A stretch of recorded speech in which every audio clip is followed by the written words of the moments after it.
সাতজন যুবক একত্রিত হইয়া বাদশার সামনে চোখ বরাবর আঙ্গুল উঠাইয়া তাফসীরের কিতাবের মধ্যে আসে, পৃথিবীর মধ্যে সর্বপ্রথম যারা নারায়ে তাকবীর আল্লাহু আকবারের আওয়াজ তুলেছিলেন এরা আর কেউ নয়, এরা হলো আসহাবে কাহাফের সাতজন যুবক।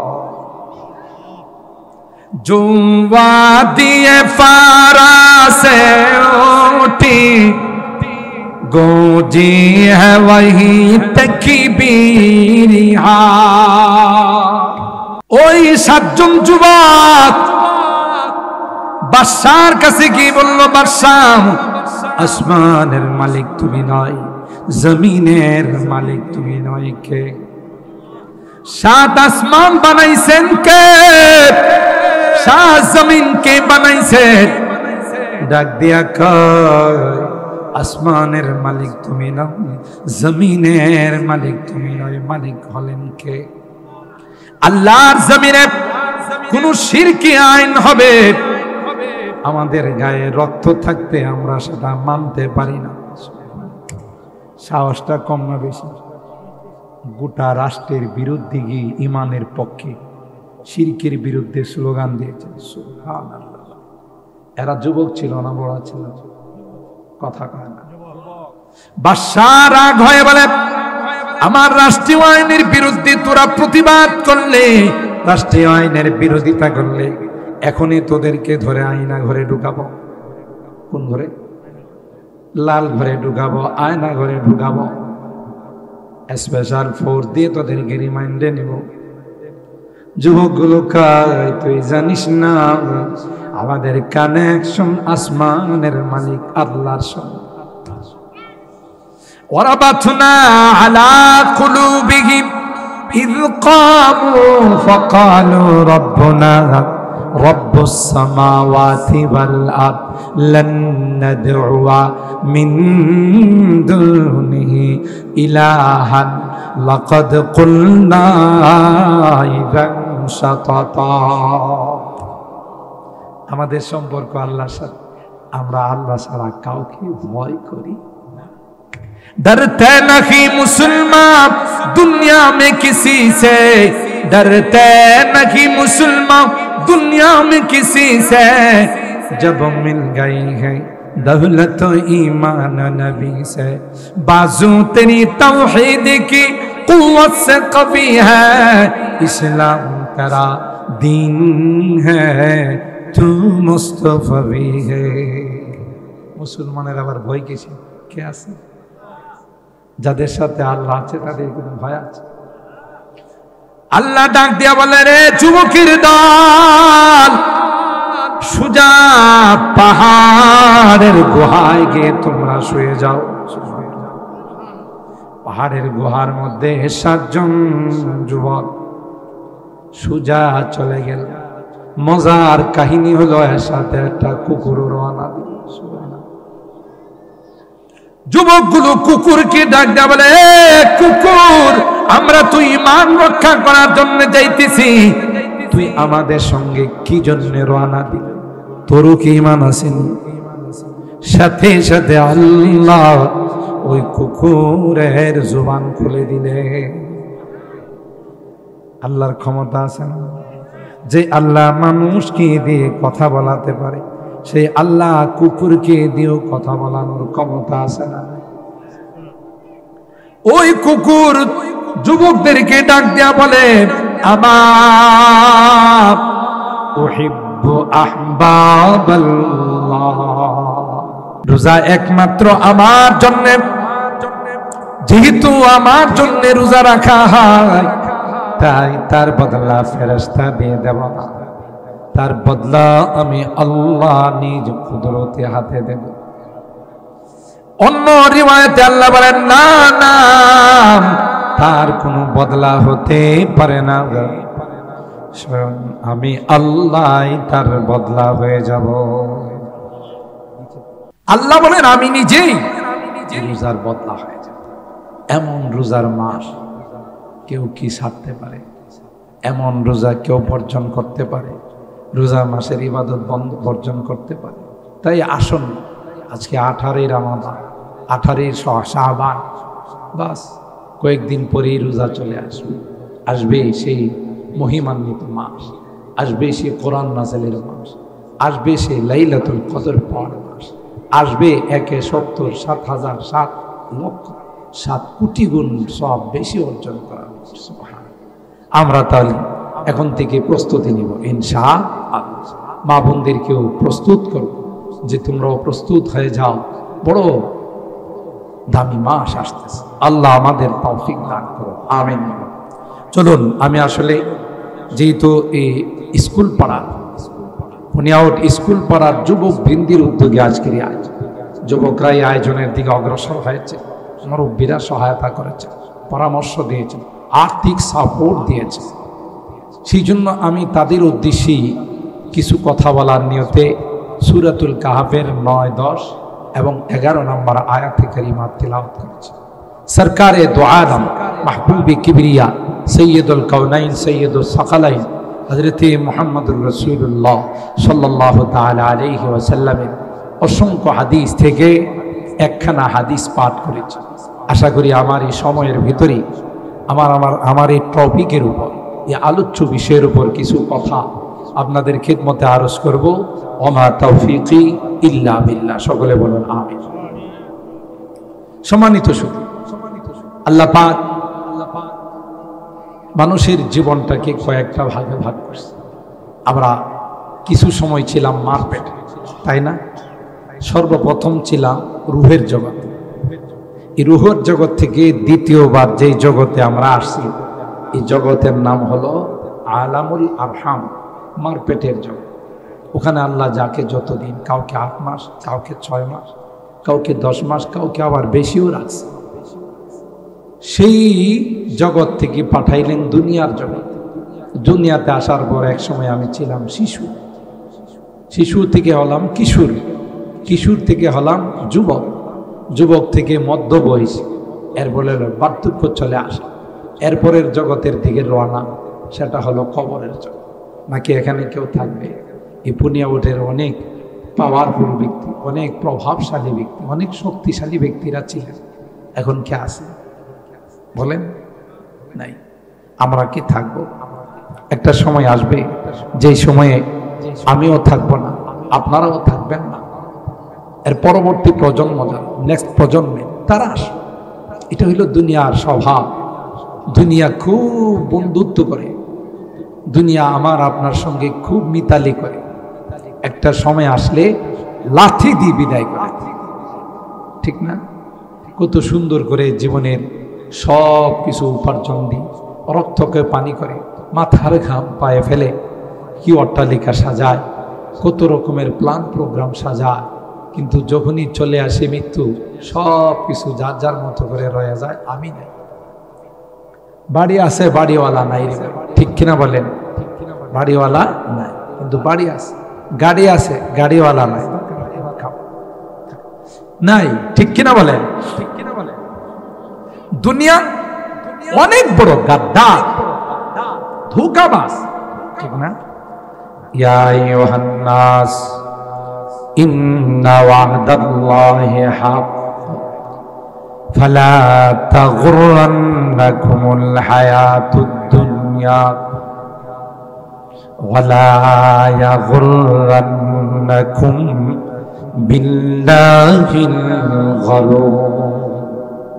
আল্লাহ বলেন, রে দুনিয়ার মানুষেরা, একদিক দিয়ে আল্লাহর ওয়াদা, আরেক দিক দিয়ে শয়তানের ওয়াদা। আল্লাহ ওয়াদা করে মিনাল বাসি ওয়াল হিসাবি ওয়াস সিরাতি ওয়াল জান্নাতি ওয়ান নার। আল্লাহ বলেন, এই দুনিয়া চিরস্থায়ী থাকার জায়গা নয়। তোমার বাবা ছিল, তোমার দাদা ছিল, আজকে খবর নিয়ে দেখো রে, কেউ দুনিয়া থেকে নাই, সবাই চলে গেছে, ঠিক না বেটি? ইহা হাম সব মুসাফির হ্যায় वही आखिर ठिकाना, यहाँ हम सब मुसाफिर हैं वही आखिर ठिकाना। कोई आगे है रवाना है कोई पीछे रवाना। আসার সময় সিরিয়াল মেনটেন হয়, বড় ভাই আগে আসে, মেজু ভাই এরপর, ছোট ভাই এরপর। যাওয়ার সময় কি সিরিয়ালটা ঠিক থাকে? বলেন, এমন কোন সিরিয়াল আছে যে না বড় ভাই আগে মরব, এরপরে মেজু ভাই মারা যাবে, এরপরে ছোট ভাই মারা যাবে? যাওয়ার সময় কোন সিরিয়াল আছে? কোন সিরিয়াল নাই। যখন যার ডাক চলে আসবে তখনই তাকে যেতে হবে। ছোট বড়, মেজু, বাবা, ছেলে, ভাতিজা, চাচা, কোন সিরিয়াল নাই। চাচার আগে ভাতিজা। অনেক সময় মা বাবা বিলাপ করে, আমার ছেলেটাকে আল্লাহ তুমি নিয়ে গেল আমার সামনে, আমার মেয়েটাকে নিয়ে গেল আমার সামনে। কিছু করার নাই, আপনার এখনো সময় শেষ হয় না, তার সময় শেষ হয়ে গেছে। এখন আমরা মাঝে মধ্যে একটা কথা বলে থাকি আমরা অনেক সময় অল্প বয়সের কেউ মারা গেলে আমরা কিন্তু একটা কথা বলি, আহা ছেলেটা অকালে মারা গেল। এই কথাটা আমরা ফার্দার কখনো বলবো না, নেক্সট আর কখনো বলবো। এটা বললে কি অর্থ দাঁড়ায় জানে? অকালে মারা গেছে মানে তার সময় হয় না। তাইলে কি আল্লাহ কাউকে সময়ের আগে নিয়ে যান? কোরআনে তো আল্লাহ বলছেন লিকুল্লি উম্মাতিন আজাল ইদা জা আজালু লা ইস্তাখিরুনা সাআতা ওয়া লা ইস্তাকদিমুন। প্রত্যেকের জন্য তার সময় নির্ধারণ, হায়াত মত নির্ধারণ করা আছে। এর এক সেকেন্ড আগেও যাবে না, এক সেকেন্ড পরেও। যদি বলা হয় যে অকালে চলে গেছে, তাইলে কি অর্থ দাঁড়ায়? তার যাওয়ার এখনো সময় হয় নাই, আল্লাহ তাকে নিয়ে গেছে। ঠিক কিনা বলেন? তাহলে আমরা নেক্সটে এই জাতীয় কথা বলবো না। যখনই এই রকমের সংবাদ আসবে, ছোট হোক বড় হোক, যুবক হোক বুড়া হোক, আমরা ক্লিয়ার বলবো আল্লাহর মাল, আল্লাহ যখন তার সময় হয়েছে তাকে নিয়ে গেছে। ঠিক না? দুনিয়াতে আসার আগেই তো আমার আপনার হায়াত মত, কোথায় থাকবো, কোথায় বসবাস করব, কি খাবো, 50,000 বছর পূর্বে তা নির্ধারণ হয়ে গেছে। আল্লাহু আকবার। কত হাজার? ওমা মিন দাব্বাতিন ফিল আরদ ইল্লা আলাল্লাহি রিজকুহা ওয়া ইয়ালামু মুস্তাকররাহা ওয়া মুস্তাওদাআহা কুল্লুন ফি কিতাবিম মুবিন। আল্লাহ বলেন পৃথিবীর মধ্যে যত প্রাণীর আগমন ঘটে, এই প্রাণীটা পৃথিবীর জমিনে আসার 50,000 বছর পূর্বে কি খাবে, কোন জায়গায় বসবাস করবে, কতদিন হায়াত পাবে, আবার কোন জায়গা থেকে বিদায় নেবে, আল্লাহ ডাক দিয়া কয় ওইটা আমার লৌহে মাহফুজে লিপিবদ্ধ আছে। কত হাজার বছর আগে? 50,000। এই জন্য পনিয়া ওটের মানুষ সৌদি আরবে মারা যায়, লিবিয়াতে মারা যায়, মালয়েশিয়া, ইন্দোনেশিয়ায় মারা যায়। অনেক সময় দেখা যায় ওখান থেকে তার লাশ আনা হয় না, ওখানে দাফন করা হয়। সেইভাবে কোরআনে আল্লাহ ডাক দিয়ে বলেন মিনহা খালাকনাকুম ওয়া ফিহা নুঈদুকুম ওয়া মিনহা নুখরিজুকুম তারাতান উখরা। শেষ বিদায় যখন আমরা জানাই, হাতের মুষ্টির মধ্যে কিছু মাটি নিয়ে, তখন এই দোয়াটা আমরা পড়ি না? মিনহা খালাকনাকুম ওয়া ফিহা নুঈদুকুম ওয়া মিনহা নুখরিজুকুম তারাতান উখরা। যার অর্থ হলো আল্লাহ কয় এই মাটি দিয়ে তোমাদেরকে বানাইছি, আবার পুনরায় এই মাটিতে তোমাদেরকে ফেরত না হবে। মাটির থেকে পুনরায় তোমাদেরকে আবার জিন্দা করা হবে। সুতরাং মুফাসসিরিন কেরাম যাকে যে জায়গার মাটি দিয়ে বানাইস সেই জায়গাতেই তাকে ফেরত নেওয়া হবে। কাহারো গায়ে যদি সৌদি আরবের মাটি থাকে তাহলে জান্নাতুল বাকির মধ্যে, জান্নাতুল মুআল্লার মধ্যে দাফন হবে। বাংলাদেশের মানুষ জান্নাতুল মুআল্লাতে দাফন হয় না, জান্নাতুল বাকিতে দাফন হয় না। বুঝতে হবে তার গায়ে ওখানকার মাটির কোনো কণা লাগা ছিল, আর সেই জন্যই তো তাকে ওখানে সে মারা গেছে।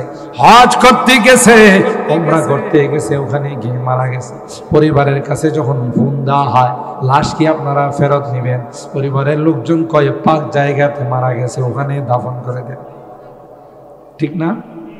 আর অর্থটা কি জানো? ওখানকার মাটি তার গায়ে লাগা আছে, এই জন্য ওখানেই তার দাম।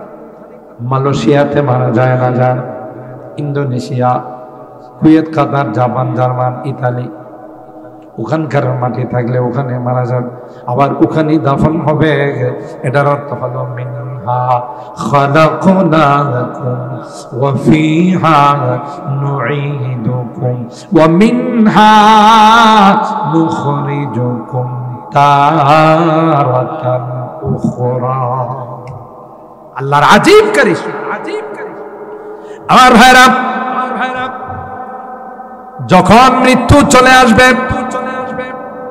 আপনি যদি হংকং নিয়ে যান, সিঙ্গাপুর নিয়ে যান, সেন্ট মার্টিন নিয়ে যান, আপনি যদি মাদ্রাস নিয়ে যান, যত জায়গাতে নিয়ে যান, যত বড় বড় ডাক্তার তার চিকিৎসা করুক না কেন, ফেরত আসবে না, মারা যাবে। কথা কয় না? হায়াত যদি না থাকে, পৃথিবীর কোন চিকিৎসক তাকে বাঁচাইতে পারবে? বলে বাংলাদেশের একজন অনেক বড় শিল্পপতি ছিল, যমুনা গ্রুপের মালিক নুরুল ইসলাম বাবু, নাম শুনছেন না? করোনায় আক্রান্ত হয়েছে। করোনায় আক্রান্ত হওয়ার পর বিশ্বের 60টা রাষ্ট্রের থেকে 7 জন ডাক্তার হায়ার করে নিয়ে আসছে। এক একজনকে এক একটা বিমানে করে নিয়ে আসছে। বিমানের ভাড়া তো কমপক্ষে 50 থেকে 60 হাজার টাকা লাগবে। কি বলে? আরো কম। একটা বিমান রিজার্ভ নিয়ে আসলে কত লাখ লাখ টাকা তার ভাড়া। আর ওই সমস্ত ডাক্তারের ভিজিট তো 500 টাকা দিলেই চলবে। বিশ্বের সেরা 7 জন ডাক্তার তার চিকিৎসার জন্য বোর্ড বসছে, অনেক চেষ্টা করছে। যেহেতু টাকা পয়সার অভাব নাকি নুরুল ইসলাম বাবুর টাকা পয়সার অভাব আছে, কত crore crore million billion trillion ডলারের মালিক নিজেই জানে না। তাকে চিকিৎসা করছে কিন্তু টিকাইতে বলে পারে না। কেন? সব রোগের ওষুধ আছে, মৃত্যু রোগের কি নাই? বুঝতেছেন না কথাগুলো? সব রোগের ওষুধ আছে, মৃত্যু রোগের ঔষধ। ইদিল মানিয়াতু আনসাবাত আযফারাহা আলফাইতা কুল্লা তামিমাতিন লা তানফাউ। কবি ডাক দিয়া বলেন, মৃত্যুর রোগ যখন শুরু হয়ে যাবে, মৃত্যুর আলামত যখন শুরু হয়ে যাবে, সাকারাত যখন শুরু হয়ে যাবে, যত বড় পীর সাহেবের কাছ থেকে পানি পড়া নিয়ে আস, যত বড় পীর সাহেবের কাছ থেকে তাবিজ নিয়ে আস, বিশ্বের যত বড় FCBS FRCS করা ডাক্তারকে চিকিৎসা করাবেন, 1 সেকেন্ডের জন্য তাকে রাখতে পারবে না। পারবে? এটা এমন এক বিষয়, তার কাছে সবাই অসহায়। প্রেসিডেন্ট ডোনাল্ড ট্রাম্পের কাছে আজরাইল যাইতে একটু ভয় পাবে, যেহেতু অ্যাটম বোম আছে, পারমাণবিক আছে। ঠিক না? আজরাইল যাওয়ার সময় একটু ভয় পাবে, যদি তার উপরে অ্যাটম বোম মাইরা দেয়, পারমাণবিক মাইরা, নাকি যাবে? ওর পারমাণবিক কাজ করবো, যাই খাপসি দিয়ে ধরে বলবে যে ইয়া আইয়াতুহান নাফসুল খাবিথা, এ বদমাশ বেরো। তুই দ্বিতীয়বার ক্ষমতায় আইসেই তুই বলছিলি ফিলিস্তিনের মধ্যে আগুন লাগাইবে। আল্লাহ কই ফিলিস্তিনে আগুন লাগাইবে, তোর ঘরে আমি আগুন লাগাইতেছি। ঠিক না? এমন আগুন লাগা লাগছে ফায়ার সার্ভিসের কর্মীরাও এটারে নিবাইতে পারে না, কন্ট্রোল করতে পারে না। আল্লাহ কই দেখ আগুন কই লাগছে, আগুন কি তোর বাপের গোলাম, আগুন হলো আমার গোলাম, ঠিক কিনা? এটার আমি ডোনাল্ড ড্রাম করি, ড্রাম না, যত ময়লা আবর্জনা মানে শয়তানের শুরুর থেকে নিয়ে পর্যন্ত যত পেশাব পায়খানা আছে সব এখানে করছে। এই জন্য এটা ইন্টারন্যাশনাল একটা ময়লার ড্রাম, ঠিক না বেঠে? কন মুসলমানদের বিরুদ্ধে যারাই শত্রুতা রাখে, যারাই দুশ্মনী রাখে, এদের পরিণতি অত্যন্ত ভয়াবহ। কথা বলেন ঠিক কি? মুসলমানদের অভিভাবক বলেন, জোরে বলেন কে? যালিকা বিআন্নাল্লাহা মাওলাল্লাযীনা আমানু ওয়া আন্নাল কাফিরিনা লা মাওলা লাহুম। ঈমানদারদেরকে আল্লাহ ডাক দিয়া কয়, এ ঈমানদার, ভয় পাওয়ার কোনো কারণ নাই। তাদের কাছে অগ্নিয়াস্ত্র আছে, তাদের কাছে পারমাণবিক আছে, তাদের কাছে ক্ষেপণাস্ত্র আছে, কিন্তু মনে রাখো রে, আমি আল্লাহ তাদের সঙ্গে নাই। তোমাদের সাথে আছে আল্লাহ, যাদের সঙ্গে আছে এরকম ভাই আছে। কথা কয়, এই যে আমেরিকা ছিল আফগানিস্তানে, এরা এদের দেশের নাগরিক। আমাদের দেশে যেমন মুক্তিযোদ্ধারা দেশ রক্ষার জন্য যুদ্ধ করছেন, এই জন্য আমরা তাদেরকে বীর মুক্তিযোদ্ধা বলি। তাদেরও তো তাদের দেশ, এটা তাদের দেশ রক্ষা করার জন্য যখন তারা যুদ্ধ করে, এদের কি তোমরা কেন মুক্তিযোদ্ধা বলো না? এদের কি সন্ত্রাস কেন বলো? কথা কয় না। ও এরা মুসলমান তাই এই জন্য সন্ত্রাস বলো, জঙ্গিবাদ বলো, তাদেরকে বিভিন্ন টেররিজম বলো। এরাও তো এদের দেশের জন্য, দেশের স্বাধীনতার জন্য মুক্তিযুদ্ধ করেছে। তাদেরকে কোনোদিন তোমরা সন্ত্রাস বলতে পারো না, এরাও মুক্তিযুদ্ধ। কিন্তু এরা মুসলমান, ইমানদার, সব আলেম ওলামা। আজকে দেখেন আফগানিস্তানের দিকে তাকায়, শরিয়া খেলাফত তাদের মধ্যে কায়েম হয়েছে। গোটা বিশ্ব এখন আফগানের দিকে তাকায়। এদের উন্নতির দ্বার এমনভাবে খুলে গেছে, এরা এমনভাবে সামনের দিকে অগ্রসর হচ্ছে, গোটা বিশ্বের জন্য তারা উন্নতির মডেল হয়ে গেছে। রাত্রে একটা নাই, দুইটা নাই, একটা যুবতী মেয়ে যদি রাস্তা দিয়ে বের হয়ে যা, কোনো যুবক তাকে ইফটিজিং করবে দূরের কথা, তার দিকে তাকানোর সাহস নাই, সাথে সাথে চৌরাস্তার মোড়ের মধ্যে ফাঁসির কাষ্ঠে ঝোলাবে। কথা কান। কোরআনী এবং শরিয়া বিধানের মধ্যে মানব জাতির জন্য কল্যাণ আছে না নাই? শান্তি আছে না নাই? দুইটা বিশ্বের পরাশক্তি, একটা হলো রাশিয়া আর একটা হলো আমেরিকা। দুইটা পরাশক্তি আফগানকে পরাস্ত করার জন্য অনেক চেষ্টা করেছে, পারে নাই। সাথে কে ছিলেন? ভালো করে বলেন, কে ছিলেন? আল্লাহ যাদের সাথে আছে। অ্যাটম বোম কাজ করে আমেরিকার ট্যাঙ্ক বহর যখন আফগান মুজাহিদদের উপর আক্রমণ করার জন্য আসত, ট্যাঙ্ক বিধ্বংসী, তাদের কাছে কোনো অস্ত্র নাই। এরা করতো কি, মেসের কাঠির মধ্যে ঘষা দিয়ে তখন সূরা আনফালের একখানা আয়াত পড়ে ট্যাঙ্ক বহরের মধ্যে নিক্ষেপ করত। ওমা রামাইতা ইদ রামাইতা ওয়ালাকিন্নাল্লাহ রামা। এই আয়াত তিলাওয়াত করে মেসির কাঠি যখন ট্যাঙ্ক বহরের মধ্যে নিক্ষেপ করে দিত, আল্লাহর কসম, সাথে সাথে ট্যাঙ্ক বহরের গুলো জলে সরে ছাই হয়ে যায়। অন্ত দেখে একটা মেসের কাঠির ক্ষমতা আছে, ট্যাঙ্ক বহর জ্বালানো ক্ষমতাটা কে দিছে? আমেরিকা যখন আক্রমণ শুরু করে দিল, অনেক ভাবে আক্রমণ করলো, কোনোভাবেই তাদেরকে পরাস্ত করতে পারে না। একটা পর্যায়ে আমেরিকার সৈনিকগুলো যখন দেশে ফেরত যায়, ডাক্তারি চেকআপের করে ডাক্তাররা কয়, প্রেসিডেন্টকে জানায় যে সবগুলো হাফ পাগল হয়ে আসতেছে। হাফ পাগল বলে, তাহলে তো আমার একটা কথা কওয়া লাগে।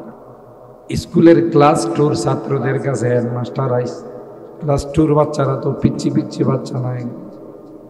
আইসা হেডমাস্টার কয়, কেউ যদি বলতে পারিস আমার বয়স কত, তাইলে তোদেরকে 500 টাকা করে পুরস্কার দেওয়া। আচ্ছা বলুন তো দেখি, পোলাভাইনগুলো মাত্র কয়েকদিন আগে দুনিয়াতে আইছে, এখনো মুখের কাছে গেলে মার দুধের গ্রান পাওয়া যায়। কথা কয়। আর হেডমাস্টার আইসা কইতেছে তোরা যদি বলতে পারিস যে আমার বয়স কত তাইলে 500 টাকা পুরস্কার। হ্যাঁ কবি দুনিয়াতে আছে আর এগুলো তো কালকে দুনিয়াতে আছে, ঠিক না? কোনো প্রলোভনে কোনো কথা কয় না।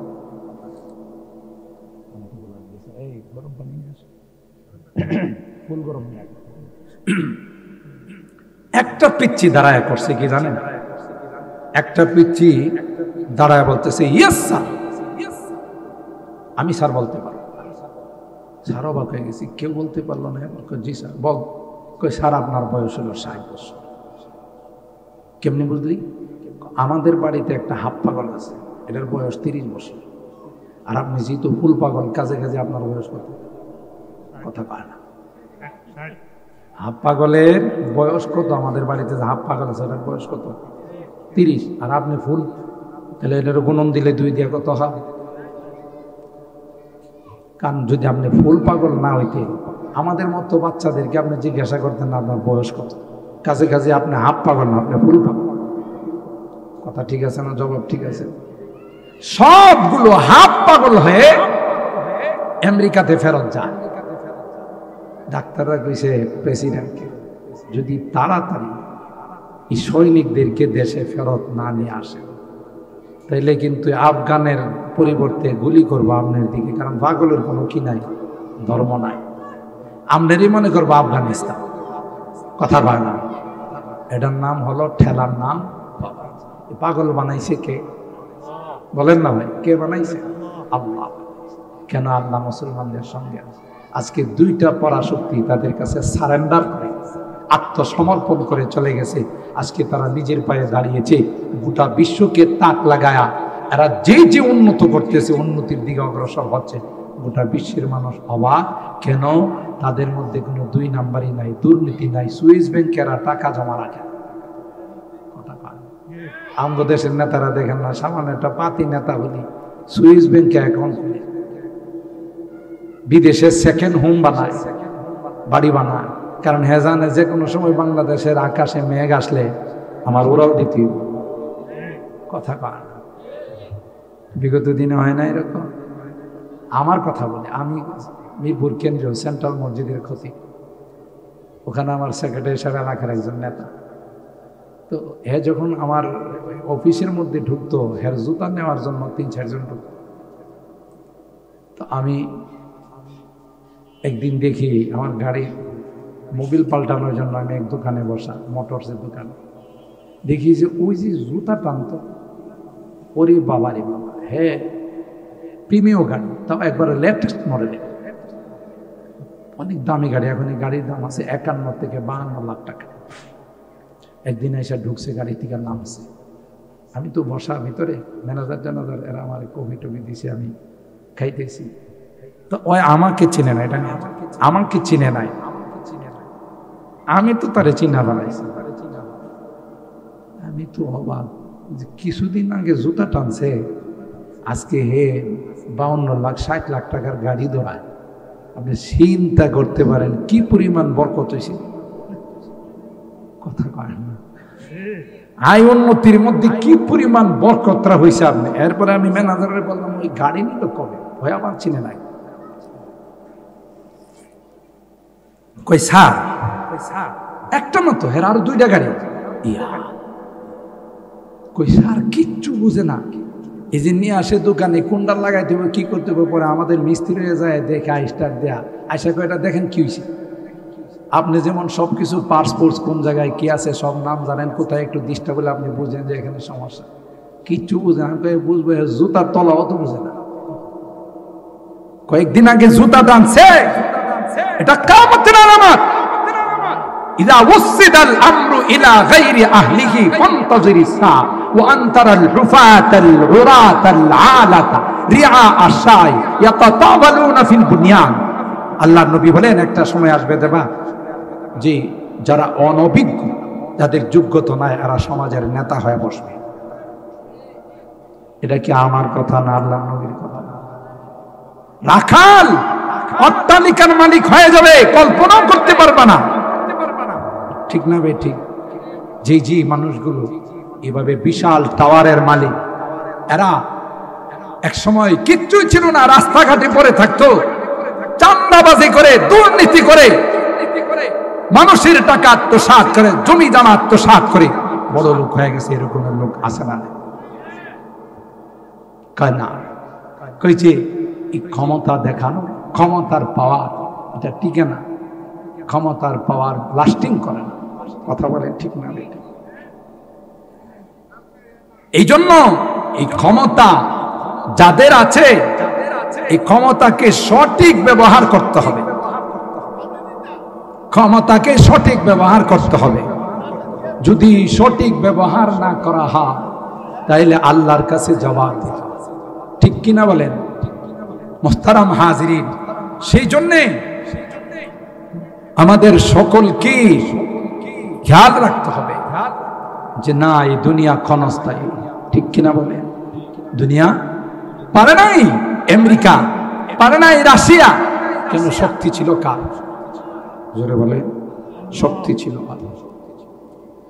এই জন্যে মৃত্যুর আগে মৃত্যুর জন্য রেডি থাকতে হবে। জোয়ান, বুড়া, মধ্যবয়সী, কোনো কি নাই বয়স।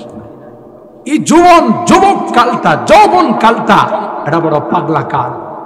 এই জন্য আল্লাহ যুবকদের সম্পর্কে এখানে এই আয়াতের মধ্যে বলতেছেন, এই স্কুল পড়ার যুবকরা, পুনিয়াউটের যুবকরা, তোমাদের মতো যুবক ছিল আসহাবে কাহাফের যুবকরা। সুবহানাল্লাহ। দেশের রাষ্ট্রপতি শিরকি আইন করলেন যে এ দেশে যারা বসবাস করবে এরা আমাকে সিজদা দিতে হবে, শিরিক করতে হবে। নাউজুবিল্লাহ বলেন। আল্লাহর জমিনে শিরিক করার কোনো পারমিশন আছে? কাউকে সিজদা দেওয়ার অনুমতি আছে? কাজা বাবা, গাঞ্জা বাবা, কেবলা বাবা, ল্যাংটা বাবা, বদনা বাবা, খেতা বাবা, এগুলো কিন্তু সব বাবা আছে। বিভিন্ন জায়গাতে যাই তো, গেলে এক জায়গায় গিয়ে দেখি খেতা সার মাজার। কি কত সার মাজার দেখলাম, কিন্তু খেতা সার মাজার। জিজ্ঞাসা করলাম এলাকার মানুষের, ভাই এটা কোন মাজার? কই বাবা যখন মারা গেছে শীতকালে বাবা যায় খেতা টাকাই দিত, এটারে দাফন করে মাজার বানাইছে, এটার নাম হয়েছে খেতা সার মাজার। আরেক জায়গায় গিয়ে দেখি বদনা সার মাজার। আমি মনে করছি কোনো লোকের নাম বদনা সার। জিজ্ঞাসা করলাম, ভাই বদনা সার মাজার কেমন হয়? বলে যে বাবা যে টয়লেটে যে বদনাটা ব্যবহার করত, যে বদনাটা ব্যবহার করতো বাবা মারা যাওয়ার পর এটারও কবর দেওয়া মাজার বানাইছে, এটার নাম হচ্ছে বদনা সার। চিন্তা করতে পারেন মানুষ এত বোকা হতে পারে? সিজদা হবে তো একমাত্র আল্লাহর কুদরতি পায় সিজদা হবে, কারো সামনে সিজদা দেওয়ার অনুমতি নাই। কথা বলেন, যদি দে ঈমান থাকবে না, চলে যাবে। বলে সাথে সাথে বেঈমান। বাদশা দাকিয়ানুস শিরকি আইন চালু করে দিল, এই রাষ্ট্রে যারা বসবাস করবে তারা আমাকে সিজদা দিতে হবে। নাউজুবিল্লাহ। সবাই রাষ্ট্রীয় আইন বিরোধিতা করলে লাল ঘরে ঢুকাইবে, আয়না ঘরে ঢুকাইবে। আয়না ঘরের নাম শুনছেন? লাল ঘরে ঢুকাইবে, আয়না ঘরে ঢুকাইবে। সে ভয়ে কেউ তার প্রতিবাদ করে নাই, কিন্তু 7 জন যুবক, স্কুল পাড়ার যুবকদের মতো সাহসী যুবক, সুবহানাল্লাহ বলেন, এরা ইসলামের সৈনিক, ঈমান লালন করে। 7 জন যুবক বলল, না না, দুনিয়া একদিকে যাইতে পারে, আল্লাহর জমিনে কোন শিরকি আইন চালু হতে দেব না। আল্লাহু আকবার। গোটা রাষ্ট্রের বিরুদ্ধে কি পরিমাণ সাহস নিয়ে প্রতিবাদ করার জন্য 7 জন যুবক সুজা বাদশার সামনে চলে গেছে। সুবহানাল্লাহ বলেন। 7 জন যুবক বাদশা দাকিয়ানুসের সামনে গিয়ে আল্লাহ কোরআনে বলেন, নাহনু নাকুসু আলাইকা নাবাআহুম বিল হক ইন্নাহুম ফিতয়াতুন আমানু বিরাব্বিহিম ওয়াজিদনাহুম হুদা ওয়ারাবাতনা আলা কুলুবিহিম ইন কামু ফাকালু রব্বুনা রব্বুস সামাওয়াতি ওয়াল আরদ লান নাদউয়া মিন দুনিহি ইলাহান লাকাদ কুলনা ইযান শাতাতা। আল্লাহু আকবার। সাতজন যুবক একত্রিত হইয়া বাদশার সামনে চোখ বরাবর আঙ্গুল উঠাইয়া তাফসীরের কিতাবের মধ্যে আসে, পৃথিবীর মধ্যে সর্বপ্রথম যারা নারায়ে তাকবীর আল্লাহু আকবারের আওয়াজ তুলেছিলেন এরা আর কেউ নয়, এরা হলো আসহাবে কাহাফের সাতজন যুবক। जो वादिए फारा से उठी गूंजी है वही तकबीर आवाज मुसलमानेर एत पाওয়ার অ্যাটম বুম ফেল পারমাণবিক ফেল তাকবীরের আওয়াজ এসে সুবহানাল্লাহ। মুসলমান যখন ঈমানি বলিয়ান হয়ে তাকবীরের আওয়াজ দিতে শুরু করে কাফেরদের কলিজার মধ্যে কম্পন শুরু হয়ে যায়, ঠিক কেন বলেন? মুসলমান হযরত শাহজালাল ইয়ামানি মুজাররিদি রাহিমাহুল্লাহ গোর গোবিন্দের সাথে কি অস্ত্র দিয়ে মোকাবেলা করছে? তলোয়ার দিয়ে, অগ্নেয়াস্ত্র দিয়ে, কি দিয়ে? আল্লাহু আকবার দিয়ে। কি দিয়ে? তিনি দাঁড়িয়ে শুধু আল্লাহু আকবারের আজান দিয়েছিলেন। গোর গোবিন্দের রাজপ্রাসাদের ইটগুলো পাথরগুলো খসে খসে জমিনে পড়া শুরু। তাহলে তাকবীরের আওয়াজের পাওয়ার আছে না নাই?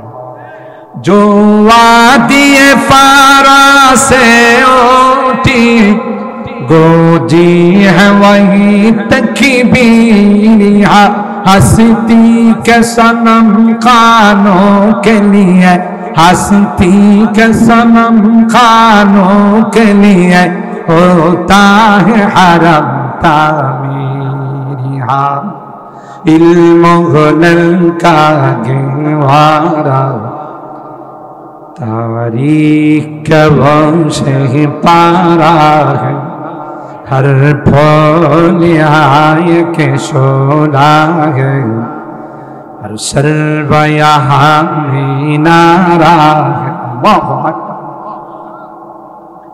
ওই সাতজন যুবক বাদশার কাছে গিয়ে বলল, বাদশাহ আসমানের মালিক তুমি নয়, জমিনের মালিক তুমি নয়, কে? সাত আসমান বানাইছেন কে? সাত জমিন কে বানাইছে?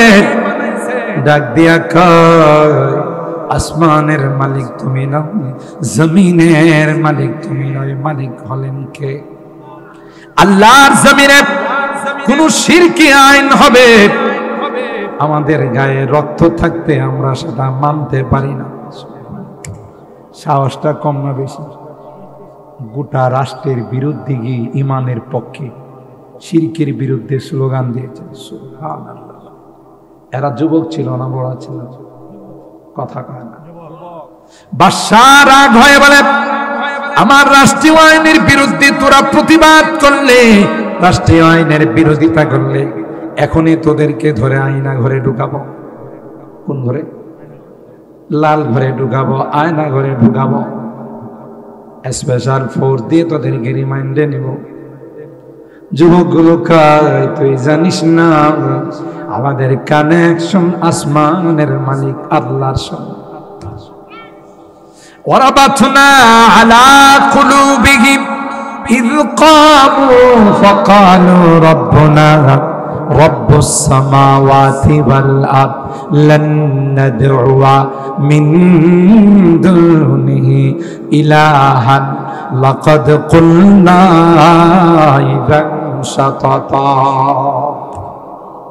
আমাদের সম্পর্ক আল্লাহর সাথে, আমরা আল্লাহ ছাড়া কাউকে ভয় করি না। डरते नहीं मुसलमान दुनिया में किसी से, डरते नहीं मुसलमान दुनिया में किसी से, जब मिल गई है दौलत ईमान नबी से, बाजू तेरी तौहीद की कुव्वत से कवी है, इस्लाम तेरा दीन है तू मुस्तफवी है। মুসলমানের আবার ভয় কিসে? কে আছে? যাদের সাথে আল্লাহ আছে তাদের কোনো ভয় আছে? আল্লাহ ডাক দিয়া বলে, রে যুবকের দল, সুজা পাহাড়ের গুহায় গিয়ে তোমরা শুয়ে যাও। পাহাড়ের গুহার মধ্যে 7 জন যুবক সুজা চলে গেল। মজার কাহিনী হলো, এর সাথে একটা কুকুর রওনা দিল। যুবকগুলো কুকুরকে ডাক দেয়া বলে, কুকুর, আমরা তুই ঈমান রক্ষা করার জন্য যাইতেছি, তুই আমাদের সঙ্গে কি জন্য রওনা দিলি? তোর কি ঈমান আছে? সাথে সাথে আল্লাহ ওই কুকুরের জবান খুলে দিলে। আল্লাহর ক্ষমতা আছে না? যে আল্লাহ মানুষকে দিয়ে কথা বলাতে পারে, সেই আল্লাহ কুকুরকে দিয়েও কথা বলানোর ক্ষমতা আছে না? ওই কুকুর যুবকদেরকে ডাক দেয়া বলে, আমার উহিব্বু আহবাবাল্লাহ, তোমরা আল্লাহর ওলি, ঈমান রক্ষা করার জন্য বাড়িঘর ছাইরা দেশ ত্যাগ কইরা পাহাড়ের গুহায় হিজরত করতেছ, আমিও তোমাদের সাথে যাব। সুবহানাল্লাহ। তোমরা ওখানে ঘুমাবে, আরাম করো, আর তোমাদের গুহার গেটের মধ্যে আমি পাহারাদারি করব। সুবহানাল্লাহ। একটু আস্তে কম। পনিয়া মানুষ সব মনে রোজা রেখেছে হুজুর, আর রোজা রাখলে তো বেশি জোরে আওয়াজ দেওয়া। আরে ভাই, আগে সুবহানাল্লাহ জোরে কইলে ভয় থাকতো, যে না জানি কোন দিক দিয়ে পুলিশ ধরে নিয়ে যায়, না জানি কোন দিক দিয়ে রেবাইসা ধরে নিয়ে যায়। এখনকার এই ভয় আছে? কথা কয় না। এখন স্বাধীন বাংলাদেশের মানুষ না, কথা কয় না। এখন কি আর পরাধীনতা আছে? না। আগে একটা মাহফিলের অনুমতি আনতে জুতা ক্ষয় হয়ে যেত, থানাতে দৌড়াইতে দৌড়াইতে। আমার কাছে এমন রিপোর্ট আছে, অনেক জায়গাতে বলে হুজুর অনুমতি আনতে গিয়ে কিছু পাতলা মাল দেওয়া লাগছে। পাতলা মাল বুঝেননি? কিছু পাতলা মাল দিছি বলে অনুমতি দিছে। কত বড় শয়তান! কোরআনের মাহফিলের অনুমতির জন্য ঘুষ খায়, ওর জুতা দিয়ে পিটানো হচ্ছে। কথা বলেন ঠিক কিনা? এমন একটা সময় গেছে ইনশাআল্লাহ কোরআনের মাহফিল করার জন্য, দ্বীনের কথা বলার জন্য আর কার কাছে পারমিশন লাগবে না, আল্লাহর জমিনের পারমিশন স্বয়ং আল্লাহ দিয়েছেন। ঠিক কিনা বলেন? এই যুবকগুলো ওখানে গিয়ে শুয়ে গেল, আর কুকুরের সামনে 2টা পা রাইখা পাহারাদারি শুরু। وكلبهم باسط ذراعيه بالوصل لو اطلعت عليه لوليت منهم فرارا ولملئت منهم رعبا। পাটা সামনের দিকে দিয়ে বসে 100 বছর এই যুবকগুলো গুহার মধ্যে ঘুমাইছে। খাওয়া দাওয়া হোটেল ঝুমুর হোটেল থেকে সব ওখানে সাপ্লাই দেওয়া, কারি হোটেল থেকে। আপনারা দি কথা কই না? খাওয়া দাওয়া কি ঝুমুর হোটেল থেকে দিত? কারি হোটেল থেকে, ক্যাফে আব্দুল্লাহ থেকে, কার পক্ষ থেকে? 100 বছর পর্যন্ত স্বয়ং আল্লাহ তাদেরকে খাওয়া। সুবহানাল্লাহ বলেন। কার জন্য গেছে? আল্লাহ। ইউনূস আলাইহিস সালাম মাছের পেটে কয়দিন ছিল? 40 দিন। কতদিন? ইউনূস আলাইহিস সালামের বাপ বোধ মাঝে মধ্যে নদীর মধ্যে খানা দিয়ে দিত। কোন ছেলে 40 দিন কে খাওয়ায় রাখছে? সুবহানাল্লাহ কইবেন না?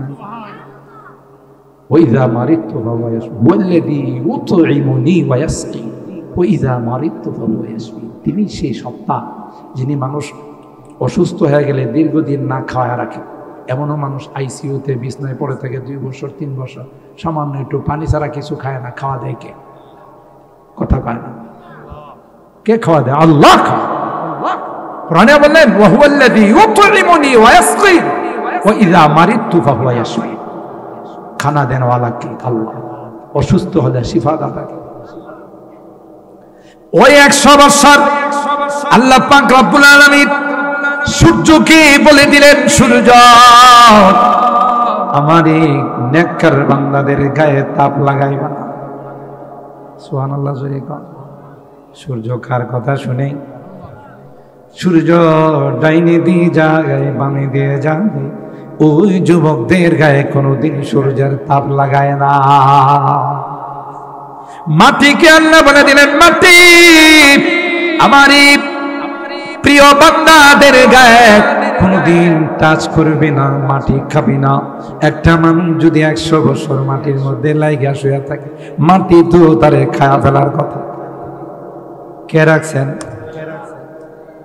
বর্তমান যুগে যে যুবকরা মাহফিল করে, যেমন স্কুল পড়ার যুবকরা, আল্লাহ পাক ওই যুবকদের নমুনা দিয়ে বলে দিলেন, এই স্কুল পড়ার যুবকরা, তোমরাও যদি তাদের মতো হতে পারো, তোমরাও যদি নেককার দিনদার হয়ে যাও, তোমরাও যদি আল্লাহওয়ালা হয়ে যাও, তোমাদের বডিটাকে যদি রাসূলের সুন্নতের দ্বারা রঙিন করতে পারো, কিয়ামতের কঠিন ময়দানে যখন সূর্যটা অর্ধ হাত মাথার উপর চলে আসবে, জমিনটা যখন তামা হয়ে যাবে, সবার গায়ে সূর্য লাগবে রে, তোমাদের গায়ে আমি আল্লাহ সূর্য লাগাবো না, বরং আমার আরশে আজিমের নিচে তোমাদের জন্য স্পেশাল এসি রুমের ব্যবস্থা করে দিব।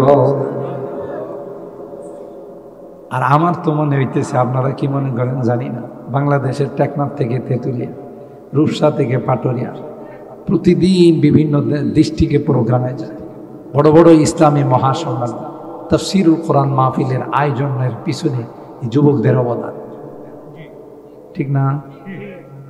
আগে কিন্তু যুবকরা কলের গান শুনত, নাটের গান শুনত, আওলা জালা গান শুনত, কথা কয় না,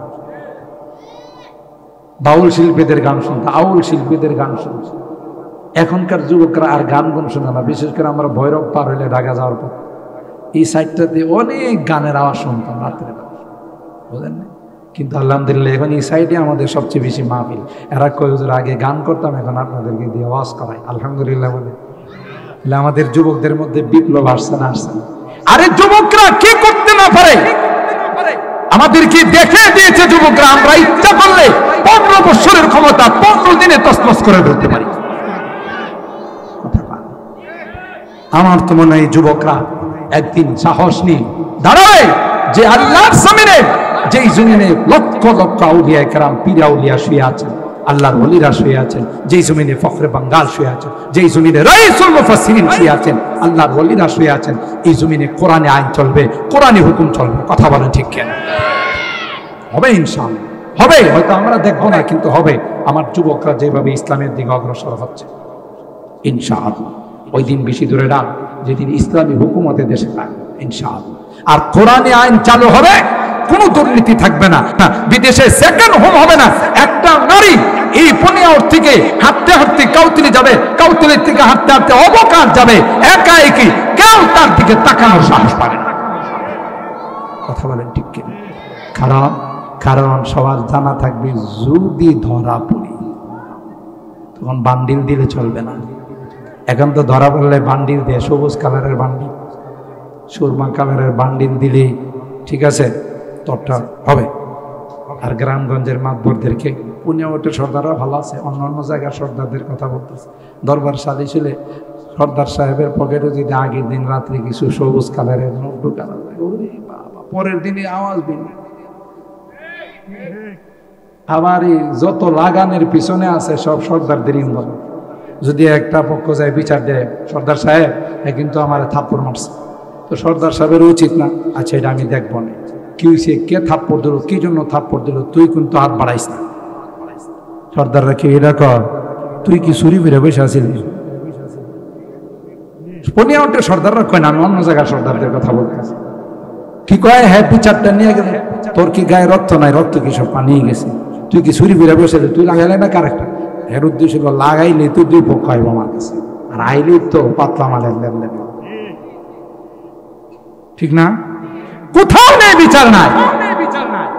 সব জায়গাতে জুলুম অত্যাচার, রাষ্ট্রীয় পর্যায় থেকে নিয়ে সামাজিক পর্যায়ে, পারিবারিক পর্যায়ে সবখানে শুধু জুলুম আর জুলুম। রাষ্ট্রীয় আইন এবং ন্যায় বিচার নাই বলেই কোথাও এখন সুকুন বসবাস করে, কথা কয় না। সম্মানিত শুধু আমার আলোচনার ইতি টানতেছি, এখানে আজান হয়ে যাবে। আমার টোটাল আলোচনার সারাংশ হলো, যখন যুবকরা ইবাদত বন্দিগির মধ্যে সুন্নতের রঙে নিজেকে রঙিন করবে, ইনশাআল্লাহ এই দেশের আবহাওয়া পরিবর্তন হয়ে যাবে, দেশে জান্নাতি হাওয়া বিরাজ করবে। যেমন আসহাবে কাহাবের যুবকরা সাহস নিয়ে ইমানি স্লোগান দিয়েছে, আল্লাহ তাদের জিম্মাদার হয়ে গেছে, ঠিক কিনা বলেন? আমি দোয়া করি, মোবারকবাদ জানাই, ধন্যবাদ জানাই এই পুনিয়াটের স্কুল পাড়া যুবকদেরকে যারা আজকের এই সুন্দর আয়োজন করেছে। আল্লাহ তাআলা যেন তাদেরকে ইসলামী কাফেলার, মুজাহিদের কাফেলার, হযরত হাসান হুসাইনের কাফেলার মেম্বার বানান, আসহাবে কাহাবের মতো যুবক হিসাবে কবুল করেন, আমিন। ওয়া আখিরু দাওয়ানা আনিল হামদুলিল্লাহি রাব্বিল আলামিন। আসসালামু আলাইকুম ওয়া রাহমাতুল্লাহি।